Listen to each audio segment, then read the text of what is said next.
Friends ఈరోజు మన topic వచ్చేసి ఏంటంటే న్యూ బార్న్ బేబీకి మనం ఆధార్ కార్డ్ అనేది ఎలా తీయాలి ఫస్ట్.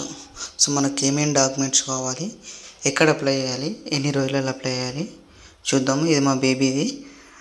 మా బేబీకి అంటే ఇప్పుడు 4 months. మా బేబీది ఆధార్ కార్డు తీయడానికి వెళ్ళామన్నట్టు. క్లారిటీగా మనం ఏమేమి చేయాలి, అసలు ప్రాసెస్ ఏందని తెలుసుకుందాం.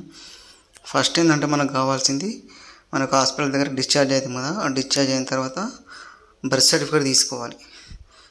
బర్త్ సర్టిఫికేట్ మనకు మీ సేవలో తీసుకొని దాని తర్వాత దాని లోపల మన పాప పేరు ఏది పెట్టినామో ఆ పేరు అప్డేట్ చేయించుకోవాలి ఫస్ట్ బర్త్ సర్టిఫికేట్లో.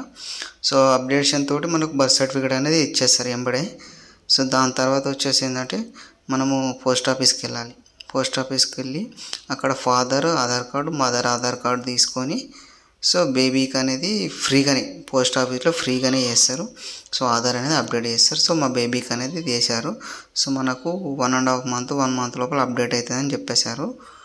ఒకవేళ ఫస్ట్ అనేది రిజెక్ట్ అయితే మళ్ళీ సెకండ్ టైం కూడా రావాలని చెప్పారు. బార్న్ బేబీకి ఫస్ట్ కొన్ని ఛాన్సెస్ ఉంటాయి రిజెక్ట్ అవ్వడానికి. ఓకేనా ఫ్రెండ్? ఇలా సింపుల్గా మనం ఫ్రీగా పోస్ట్ ఆఫీస్లోనే అప్లై చేసుకోవచ్చు. ఓకే, ఏమైనా డౌట్స్ ఉంటే కింద కామెంట్ చేయండి, తప్పకుండా రిప్లై ఇస్తాను. ఓకేనా friends? Thank you friends, thank you for watching. Have a nice day.